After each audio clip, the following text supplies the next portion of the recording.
Hello বন্ধুরা, দেখো আজ আমি ফার্স্ট টাইম একটা তোমাদের কাছে মিনি ব্লগ নিয়ে চলে আসলাম। আজকের আমার ব্লগটা হলো এই মাংস রেসিপি।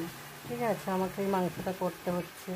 তো দেখো কেমন লাগছে মাংস করতে। আমি পারি, বাট একলা তো এই হাতে ফোন ধরে আর হয় না। হ্যাঁ, তাই যতটা দেখানো সম্ভব দেখাচ্ছি। দেখো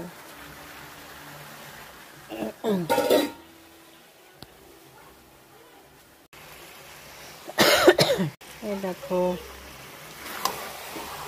এই সবে মাংসটা করতে আরম্ভ করেছি। আগে থেকেই আমার মানে ফোড়ন দেওয়া হয়ে গেছিলো, বাট আমি দেখাতে পারিনি।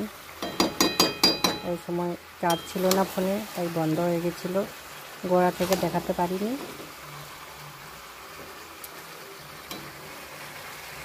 তো এই যে একলা একলা ফোন ধরে আর হচ্ছে না, বাট আমার ছেলে থাকলে, আমার ছেলে তো ভিডিও করে দেয়। ঠিক আছে, তো ও থাকলে ভালো করে মাংসটা দেখাতে পারতাম তোমাদেরকে।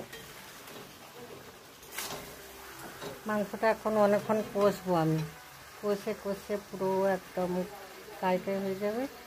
তারপর একটু অল্প করে জল দিয়ে ফুটে গেলেই নামিয়ে নেবো। ঠিক আছে, আমার ছেলে এরকমই পছন্দ করে। মাংসর মধ্যে আলুও দেবো কটা, আলু আগে থেকে ভেজে রেখেছি। দেখো এই কটা আলু দেবো মাংসর মধ্যে। মাংসর মধ্যে আলু না দিলে আমার ভালো লাগে না।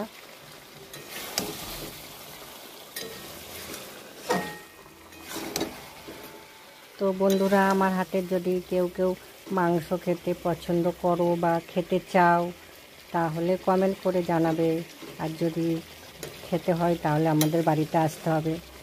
আর যদি মাংস কষা আমার ভালো লেগে থাকে তাহলে একটা লাইক, কমেন্ট আর সাবস্ক্রাইব করবেন। যদি কারো খেতে ইচ্ছা করে তাহলে অবশ্যই কমেন্টে জানাবেন। আর যদি বাড়িতে এসে খাবার ইচ্ছা হয় তাহলে আমাদের বাড়ি চলে আসবেন খেতে। তো মাংসটা আমি ভালোই বানাতে পারি, একবার যদি খাও তাহলে ভুলতে পারবে না আমার রান্নার কত স্বাদ। ঠিক আছে, খুব ভালো রান্না করি। হয়তো নিজে নিজে প্রশংসা করছি তা নয় বন্ধুরা, খেয়ে দেখলে তাহলে বুঝতে পারবে যে হ্যাঁ, রান্নার স্বাদ কত সুন্দর। ঠিক আছে, একবার যে খাই সেই বলে তো রান্না, তোর হাতের রান্না খুব সুন্দর।